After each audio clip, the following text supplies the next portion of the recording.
तस्मै श्री गुरुवे नमः। हाँ। न जायते म्रियते वा कदाचिन न न जयते जायते म्रियते म्रियते वा न कदाचिन्। कदाचित्। नायं भूत्वा भविता वा न भूय नायं नायं भूता भूत्वा भविता भविता वा या न न भूयः। भूय। अजो नित्यः शाश्वतोऽयं पुराणो यजो जो नित्यो अजो शाश्वता नित्य शाश्वतो पुराणो पुराणो न हन्यते हन्यमाने शरीरे। न हन्यते न हन्यते हन्यते हन्यमाने हन्यमाने शरीरे। हन्यमाने शरीरे। शरीरे। हाँ, कोई पढ़ना चाहेगा? हरे कृष्णा प्रभु जी, मैं पढ़ता हूँ। यस। हरे कृष्णा। हाँ पढ़िए प्रभु। आत्मा के लिए किसी भी काल में तो जन्म है न मृत्यु है। वह न तो कभी जन्मा है, न जन्म लेता है और न जन्म लेगा। वह अजन्म, नित्य, शाश्वत तथा पुराणत्व है। शरीर के मारे जाने पर वह मारा नहीं जाता। तात्पर्य भाष्य शिला प्रभुपाद। गुणात्मक दृष्टि से परमात्मा का अनुअंश परम से अभिन्न है। वह शरीर की भांति विकारी नहीं है। कभी कभी आत्मा को स्थायी या कुटस्थ कहा जाता है। शरीर में 6 प्रकार के रूपांतर होते हैं। वह माता के गर्भ से जन्म लेता है, कुछ काल तक रहता है, बढ़ता है, कुछ परिणाम उत्पन्न करता है, धीरे धीरे क्षीण होता है और अतः समाप्त हो जाता है। किंतु आत्मा में ऐसे परिवर्तन नहीं होते। आत्मा अजन्मा है, किंतु चूंकि यह भौतिक परिजन शरीर धारण करता है, अतः शरीर जन्म लेता है। आत्मा न तो जन्म लेता है न मरता है। जिसका जन्म होता है उसकी मृत्यु भी होती है। और चूंकि आत्मा जन्म नहीं लेता, अतः उसका न तो भूत है, न वर्तमान, न भविष्य। वह नित्य, शाश्वत तथा सनातन है, अर्थात उसके जन्म लेने का कोई इतिहास नहीं है। हम शरीर के प्रभाव के आकार, आत्मा के जन्म मरण आदि का इतिहास खोजते हैं। आत्मा शरीर की तरह कभी भी वृद्ध नहीं होता। अतः तथाकथित वृद्ध पुरुष भी अपने बाल्यकाल या युवावस्था जैसी अनुभूति पाता है। शरीर के परिवर्तनों का आत्मा पर कोई प्रभाव नहीं पड़ता। आत्मा वृक्ष या किसी अन्य भौतिक वस्तु की तरह क्षीण नहीं होता। आत्मा की कोई उत्पत्ति नहीं होती। शरीर के उपसृष्टि संतानों है और वे भी व्यक्ति आत्माएं है और शरीर के कारण वो किसी न किसी संताने प्रतीत होते हैं। शरीर की वृद्धि आत्मा की उपस्थिति के कारण होती है, किंतु आत्मा के न तो कोई उपरुद्धि है और न ही उससे कोई परिवर्तन होता है। अतः आत्मा शरीर के 6 प्रकार के परिवर्तन से मुक्त है। हरे कृष्णा प्रभु जी। आगे हरे है क्या? कृष्णा। हाँ हाँ, हम्म। इधर से और है या और कोई डिवोटी वॉलंटियर करना चाहते कर सकते नहीं, पढ़ता हूँ प्रभु जी। हैं। ओके। आ, कठोपनिषद में 1.2.18 इसी तरह का एक श्लोक आता है। न जायते प्रियते वा विपिशिन्याय कृतश्चिन्नेय बहुत कदाचित। अजो नित्य शाश्वतो पुराणो न हयन्ते हन्यमाने शरीरे। इस श्लोक का अर्थ तथा तात्पर्य भगवद गीता के श्लोक जैसा ही है, किंतु इस श्लोक में एक विशिष्ट शब्द विपिचित का प्रयोग हुआ है, जिसका अर्थ विद्वान या ज्ञानमय है। आत्मा ज्ञान से या चेतना से सदैव पूर्ण रहता है। अतः चेतना ही आत्मा का लक्षण है। यदि कोई हृदयस्थ आत्मा को ही नहीं खोज पाता, तब भी वह आत्मा उपस्थिति को चेतना की उपस्थिति से जान सकता है। कभी कभी हम बदलावों या अन्य कारणों से आकाश में सूर्य को नहीं देख पाते, किंतु सूर्य का प्रकाश सदैव विद्यमान रहता है।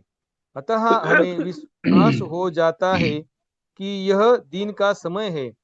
प्रातःकाल जो ही आकाश में थोड़ा सा सूर्य प्रकाश दिखता है, तो हम समझ जाते हैं कि सूर्य आकाश में है।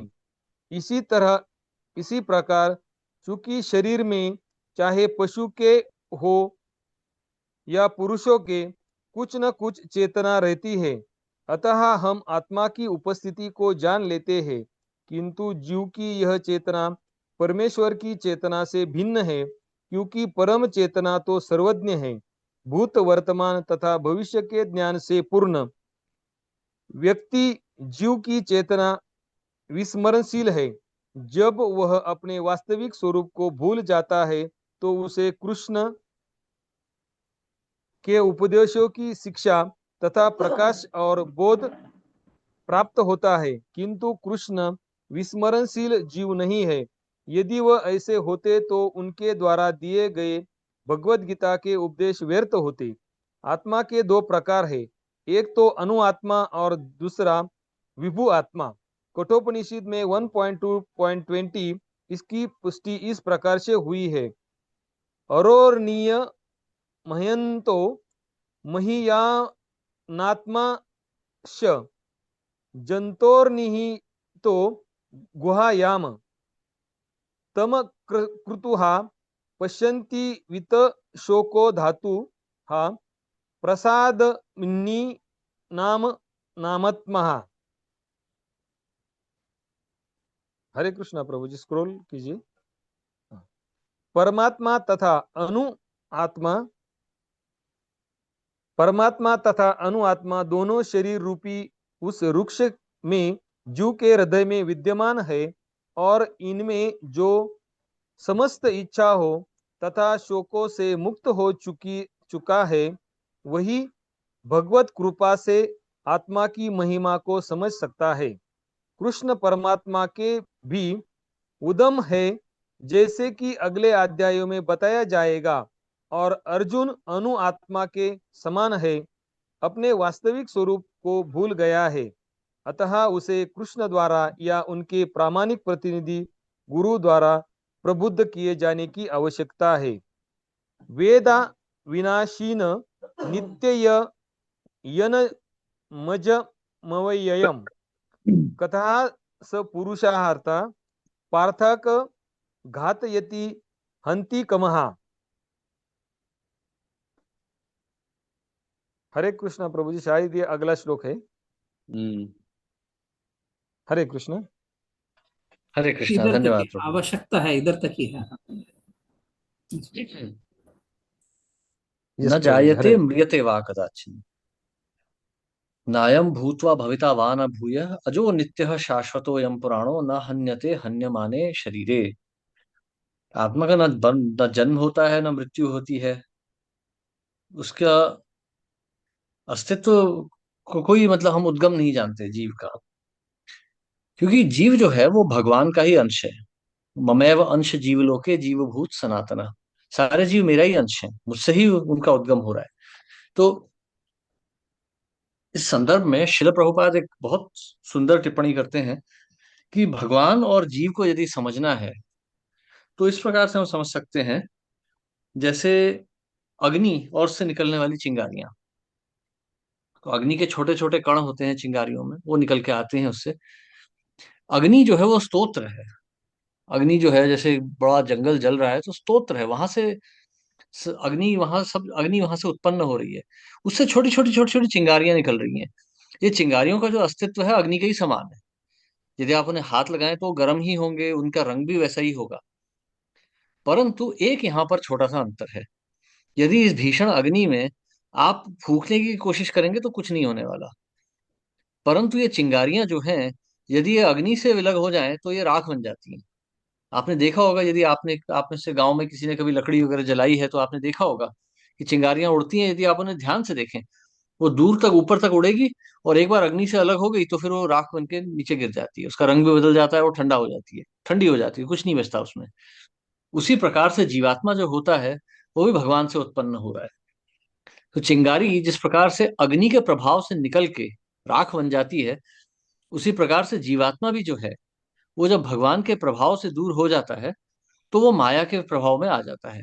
माया के दुष्प्रभाव में आके राख समान वो भी निष्क्रिय हो जाता है। कृष्ण सूर्य सम माया है अंधकार। तो माया के अंधकार में जो जीवात्मा है जब पहुंच जाता है तो वो पूरी तरह से वो स्थूल हो जाता है। उसकी चेतना की हानि हो जाती है, वो भूल जाता है वो कौन है। जैसे राख है वो फिर अग्नि जैसी नहीं दिखती है, वैसे ही जीवात्मा भी जब भगवान से अलग होकर माया के संपर्क में आ जाता है तो अपने अस्तित्व को भूल जाता है। हमने पिछले श्लोक में देखा था, भगवान कह रहे थे य एनम वेत्ति हंतारम यश्चैनम मन्यते हतम उभौ तौ न विजानीतो नायम हंति न हन्यते। अर्थात कोई भी जीवात्मा जो है, मतलब न तो जीवात्मा, यदि कोई व्यक्ति यदि ऐसा सोचता है कि जीवात्मा या तो मर जाता है या उसे कोई मार सकता है, तो वो गलत सोच रहा है, क्योंकि जीवात्मा ना तो मरता है ना ही किसी मारा को जाता मार सकता है। तो इस संदर्भ में श्रील प्रभुपाद ये कहते हैं कि जीव हिंसा जो है वो जीवात्मा को तमोगुण में डाल देती है, वो अपराध हो जाती है, उससे जीव तमोगुण में चला जाता है। तो हमारा जो आज का जो समाज है ये पूरा तमोगुण में जी रहा है। अब जीवात्मा देखिए, जीवात्मा का तो इस संसार से कुछ लेना देना है ही नहीं, परंतु माया के संपर्क में आके अब वो यहाँ फंस गया है। तो इस माया से निकलने के लिए भगवान ने भिन्न प्रकार के शास्त्र दिए हैं, नियम विधान दिए हैं, जिससे जीवात्मा अपने आप को इससे बाहर निकाल सके। परंतु जीव यदि इनकी अवहेलना करते हुए इनका पालन न करे, इन नियमों का, तो वो माया की गहराई में डूब जाता है, वो माया में डूबता चला जाता है। और उसके कारण यह होता है कि वो अपने अस्तित्व को भूलता चला जाता है और बहुत कष्ट भोगता है। जैसे ए, जैसे जीव हत्या हो रही है आज के समय में, मांसाहार हो रहा है। भारत में भी 75% व्यक्ति जो है मांसाहार कर रहे हैं। उन्हें कुछ गलत भी नहीं लगता है, बोलेंगे शान से, बोलेंगे हम तो ब्राह्मण हैं फिर भी, लेकिन मैं मांस खाता हूँ, मेरे पिताजी नहीं खाते थे लेकिन अब मैं खाता हूँ।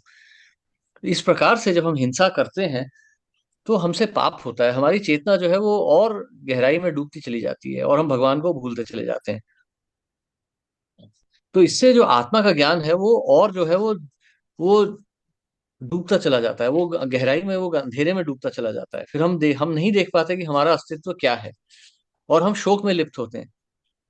यदि हम पाप करेंगे तो पापों का फल भी आता है, और पाप का फल आएगा तो फिर हमें शोक होगा। हम देखते हैं हमारे समाज में अंधे लूले लंगड़े लोग घूम रहे हैं, किसी का घर लुट गया, किसी की बीवी मर गई, किसी का पति मर गया, दुखी है, धन की हानि हो गई, पढ़ाई नहीं कर पाए। ये सब क्यों हो रहा है? ये पापों के ही फल हैं, और इनके कारण जीवात्मा जो है बहुत दुख भोग रहा है। अब दुख भोगने के कारण क्या होता है, उसकी चेतना और गहराई में डूबती चली जाती है। मात्रा स्पर्शस्तु कौन्तेय शीतोष्ण सुख दुखदा। प्रकृति के संपर्क में आने से ही सुख दुख की अनुभूति होती है। जीवात्मा जब इस सुख दुख की अनुभूति में फंस जाता है तो वो अपने आत्म स्वरूप को भूल जाता है। यह भूल जाता है कि उसका ना जन्म है ना उसकी मृत्यु है, क्योंकि आध्यात्मिक स्तर पर तो समय का ही, काल का कोई प्रभाव है ही नहीं। भगवान का अस्तित्व नित्य है, ब्रह्म का अस्तित्व नित्य है। जीवात्मा इस संसार में फंस के अपने इस नित्य अस्तित्व को भूल जाता है, उसे जन्म और मृत्यु दिखने लगते हैं, और उसे समय की अनुभूति होती है। समय आध्यात्मिक जगत में नहीं होता, वो केवल भौतिक जगत का है। तो यहाँ पर अब भगवान ने कहा है ताम स्थितिक्षस्व भारत, इसको सहना सीखो। अब जो आपने पिछले जन्मों में जो किया है, पाप किया है, जो भी कुछ किया है, वो छोड़ दीजिए, अब भूल जाइए उसको, अब मत कीजिए। अब भागवत स्मरण करके अपने को इस संसार से बाहर निकालिए। तो उसका प्रथम चरण है, सबसे पहला उसका चरण है कि आप सहना सीखिए। ताम स्थितिक्षस्व भारत यम ही न व्यवथ्यन्ते ते पुरुषम पुरुषर्षभ सम दुख सुखम धीरम सो अमृतत्वाय कल्पते। अर्थात जो व्यक्ति सुख दुख को सहना सीख लेता है, जो इनको सह के अपने धर्म से अडिग रहता है, वो व्यक्ति जो है वो इस संसार से मुक्ति प्राप्त कर सकता है। क्योंकि जब वो सुख दुख को सहना सीख लेगा तो वो ब्रह्मावस्था में आ जाएगा, वो ब्रह्म की अवस्था में हो जाएगा, उसकी चेतना ब्रह्म हो जाएगी। और जब वो ब्रह्मावस्था में आ जाएगा तो उसे अपना स्वरूप दिखने लगेगा। भगवान कहते हैं ब्रह्मभूत प्रसन्न आत्मा न शोचति न कांक्षति समः सर्वेषु भूतेषु मद भक्तिम लभते पराम। अर्थात जो व्यक्ति जो ब्रह्मावस्था में आ जाता है, न शोचती न कांक्षती, न वो आकांक्षा रखता है संसार से, न वो इस संसार में शोक करता है। तो ये तो योग से ही होगा। धीरे धीरे जब हम शास्त्रों का अध्ययन करेंगे, अपनी चेतना को शुद्ध करेंगे, धीरे धीरे नियमों का पालन करेंगे, तो हमें धीरे धीरे दिखने लगेगा कि हमारा अस्तित्व क्या है, हम कौन है। तो हम फिर इस संसार के सुख दुख को सहना भी सीखेंगे। और जब हम इस संसार के सुख दुखों को सहना सीखेंगे, तो धीरे धीरे हमें फिर ब्रह्म की अनुभूति होगी। और तब हम देख पाएंगे कि हम तो आत्मा है, ये शरीर से अलग है। तो सबसे पहला चरण जो है इस संसार से बाहर निकलने का, वो है पाप से मुक्ति। अर्थात हमें अंधकार से बाहर आना चाहिए, शास्त्रों का अध्ययन करके पापों को त्याग देना चाहिए। क्योंकि पाप वृत्ति से जो है तमोगुण और रजोगुण की वृद्धि होती है। और जैसे अभी देख रहे हैं, युद्ध की परिस्थिति खड़ी है। क्यों हो रहा है? क्योंकि सारा संसार तमोगुण और रजोगुण के प्रभाव में चल रहा है। ये धरती मेरी है, सब धरती की संपदा मेरी है, यह तमोगुण है। इसको प्राप्त करने के लिए मैं मार दूंगा, मैं लूट लूंगा, ये रजोगुण है। तो तमोगुण रजोगुण के प्रभाव में आके जीवात्मा अपने अस्तित्व को पूरी तरह भूल जाता है। यह भी भूल जाता है कि पूरी पृथ्वी का भी यदि साम्राज्य मिल जाए, तो ये संसार तो त्यागना ही पड़ता है। कोई तो यहाँ नित्य रह नहीं सकता है। आपको थोड़े समय के लिए मिला है शरीर, फिर ये छूट जाएगा। शरीर जो है, न हन्यते हन्यमाने शरीरे, शरीर का अंत हो जाएगा, परंतु आत्मा का अंत नहीं होता। शरीर का अंत हो जाएगा, लेकिन ये जो सारे पाप हैं, इनके प्रभाव तो हमारे साथ चलेंगे इस संसार में।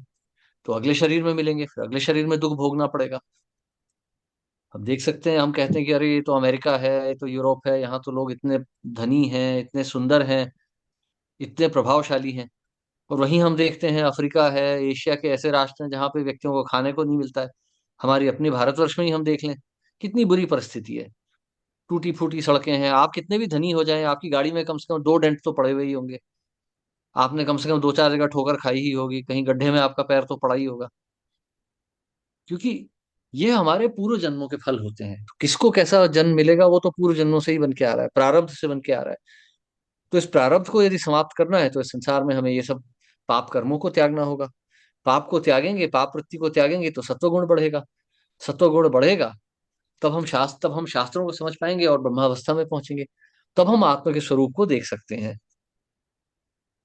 आत्मा में कोई परिवर्तन नहीं होता, केवल शरीर का परिवर्तन होता है। तो यदि हमें भगवान का स्मरण करना है, तो शास्त्रों का अध्ययन, पाप का त्याग है, ये करना पड़ेगा।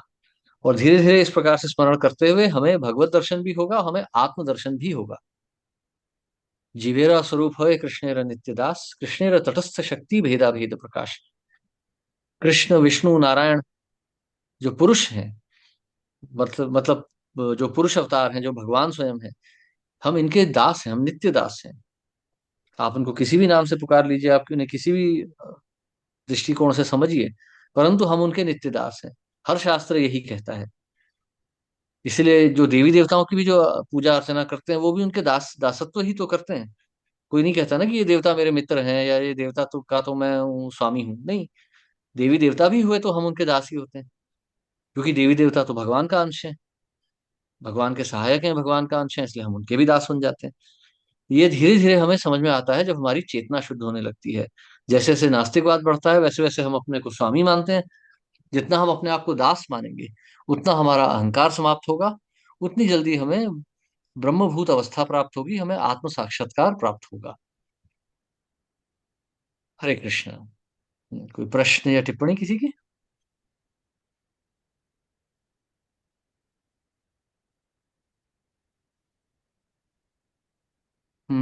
एक मिनट, यहाँ एक प्रश्न है। परीक्षा या पाप का फल में फर्क कैसे आइडेंटिफाई करें? मैं समझा नहीं प्रभु, कैसे, क्या प्रश्न है ये? परीक्षा या पाप के फल में, हाँ। देखिए, जिस भी अ, जिस भी अवस्था के कारण आपकी चेतना भगवत मार्ग में आगे बढ़ रही है, उसे परीक्षा समझ लीजिए। जिससे आपकी चेतना निकृष्ट हो रही है, उसे आप पाप का फल समझ लीजिए। अब आपके मन में कामुक विचार आ रहा है, कोई सुंदर स्त्री को आपने देख लिया, मन में कामुक विचार आया, ये पाप का फल है। अब आपको कोई जीवन में कठिनाई आ गई, आपने भगवान की शरण और ली, तो ये आपकी परीक्षा है। आपके सामने मार्ग है। परीक्षा में आपके सामने एक मार्ग होता है, जैसे आप देखते हैं ना, क्वेश्चन में आता है tick one of the choices, A B C D। तो उत्तर भी होता है, परीक्षा के साथ एक उत्तर भी होता है, आपको देखना होता है। जैसे आपके सामने एक प्रश्न आ जाएगा कि हम चाहें तो, मतलब नौकरी में हम हो सकता है कुछ धोखाधड़ी कर ले तो पैसा आ जाएगा। परंतु मन में यह विचार भी आएगा कि धोखाधड़ी करना पाप है, यह नहीं करना चाहिए। थोड़ा सा कम धन होगा तो क्या फर्क पड़ जाएगा। तो ये आपकी परीक्षा है। पर आपको किसी ने मांस खिला दिया, आपने मजे में आके शादी में गए थे, किसी ने खिला दिया, अरे ये तो मांस का चिकन करी थी, आपको मैंने चुपके से खिला दी, ये पाप का फल है, क्योंकि हमारी पाप की इच्छाएं थी इसलिए ये पूरी हो गई। इस तरह से आप समझ सकते हैं।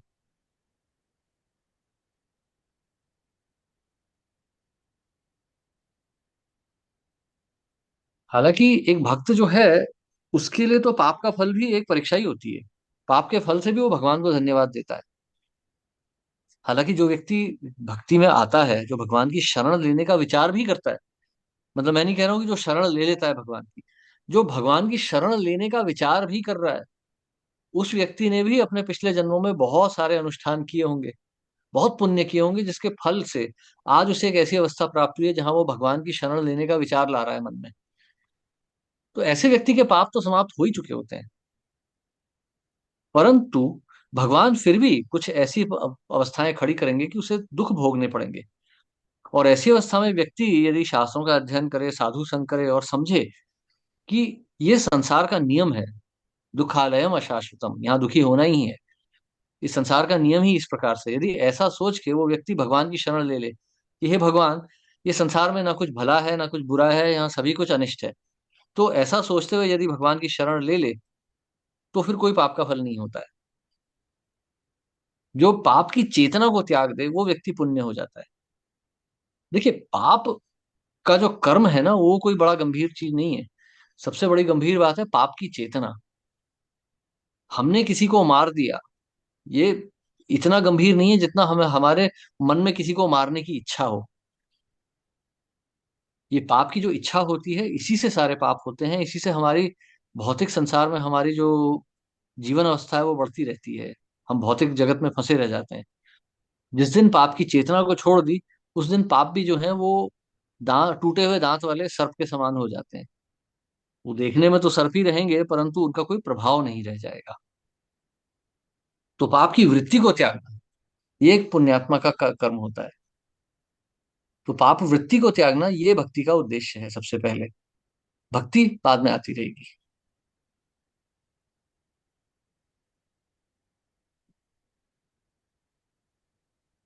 हरे कृष्णा। हाँ, और किसी को कोई प्रश्न है?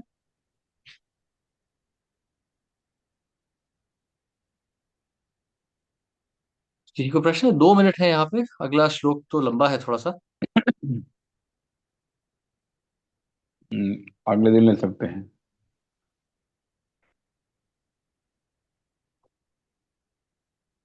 हम्म,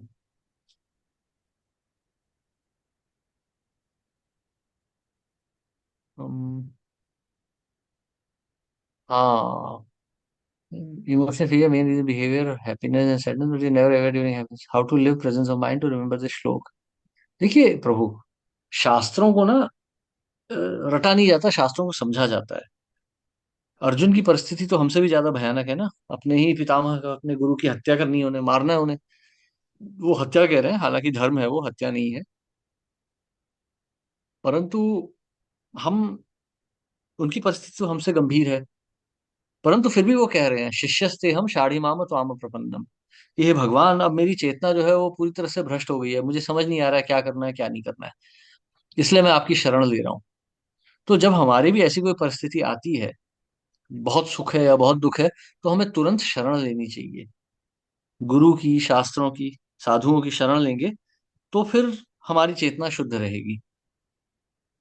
हमारी कठिनाई यह है कि हम शरण नहीं लेते।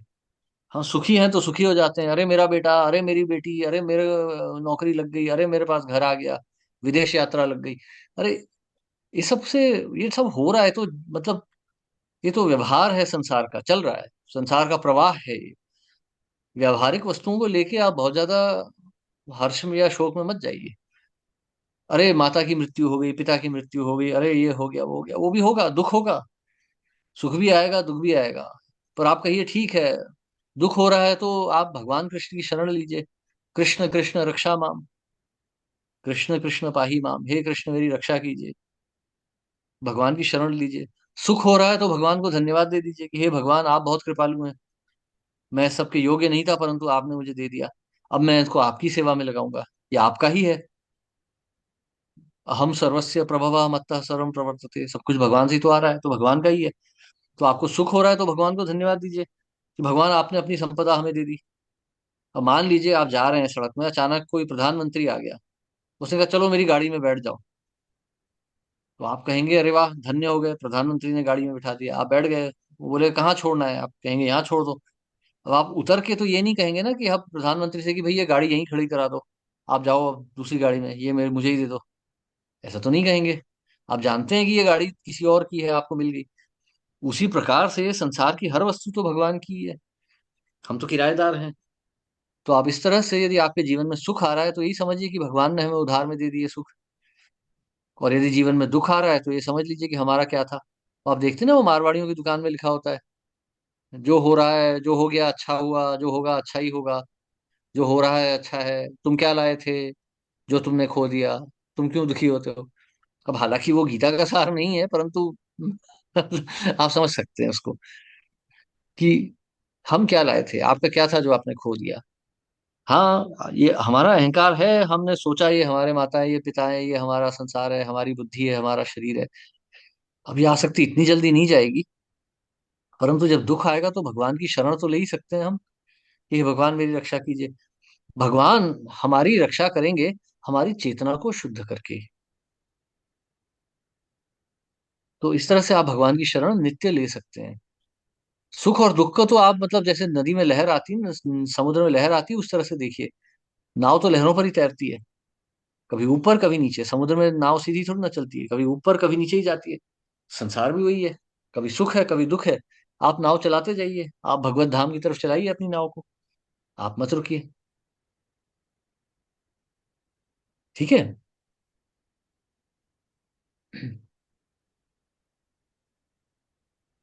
हरे कृष्णा। तो आज हम यही समाप्त करते हैं, हम मिलेंगे गुरुवार को, यहाँ से आगे बढ़ेंगे। ठीक है। ठीक है पूज्य, हरे सभी कृष्ण का बहुत भगवान। बहुत धन्यवाद। हरे कृष्णा। शिल भगवान। प्रभुपाद की जय। हरे कृष्णा, श्रील प्रभुपाद की जय। हाँ। थैंक यू सभी भक्तों को।